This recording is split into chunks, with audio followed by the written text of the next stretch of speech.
Hello! So today we are playing a bit more detailed of a game. This one is geared more towards our adults because we're playing with cards. Some of our younger dancers could possibly play. Like I said, this is meant to pose a lot more of a challenge and find a different way to practice. So, for starters, you need a deck of cards. It's up to you if you want to play with the jokers or not. The jokers are going to be our wild card. So you can either keep them in or take them out. You're going to want to divide the deck based on what dance you're doing.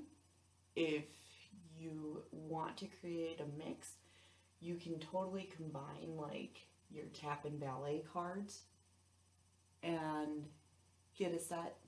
You can also combine your hip hop and jazz cards, and you can combine your ballet and jazz cards. I have all of this posted at the end of the video again so you can screenshot it and make it easier to play. So each card is assigned a step or like a series of steps. What's going to happen is you're going to start off by figuring out what tempo of song you need to find. Again, you have a whole variety of dances that you could possibly be doing at this point. And so we want to kind of narrow down our options.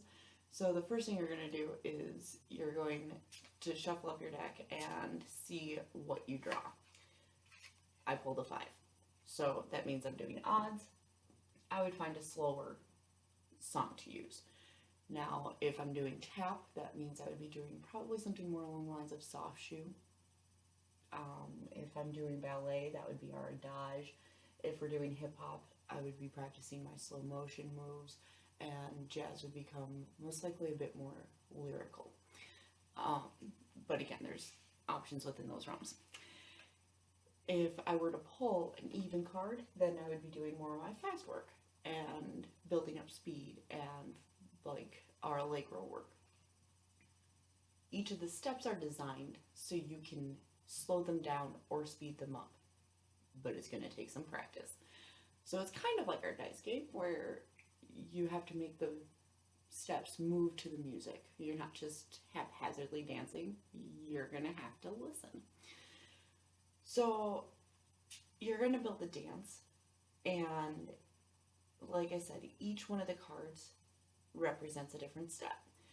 So if I have the Ace of Hearts, while I'm playing my tap piece, my Ace of Hearts means I would be doing a pullback. Now this can be any kind of pullback that we've practiced. Some of our dancers are working on their like grab offs where we're doing different sets. Reminder, some of these terms have different names. So I would figure out whatever I've been practicing in class and do that. That would be my first dance.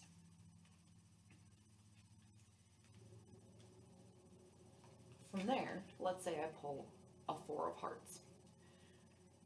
Then I would be adding in an option, either Irish or hop shuffle step. So I would go back to the top of the song, I would practice my pullbacks or grab offs, and then I would do my Irish or hop shuffle step. So I'm building a dance out of it.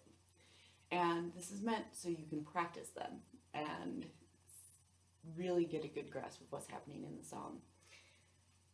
From there, let's say I pull the Queen of Hearts. Now I've got to mix in a time step. Remember, time steps traditionally have their break at the end, so you would do a time step and then the break, but I did not specify which time step. You can practice any of the sets that we've learned. So again, you're going to build and progress as you go across the line. As I mentioned earlier, jokers are the wild card. So if you want to play with jokers, you can add them in. Then that just becomes whatever step you so choose. If there's something that I did not put on the list that you wanted to practice, that's where you get to use your joker card. Have fun with it. And I hope this gives you some more options and makes you think a little bit more about some of the stuff that we've been practicing. And again, it should just be a different way to practice to some music and create a dance and just have fun. I will see you tomorrow.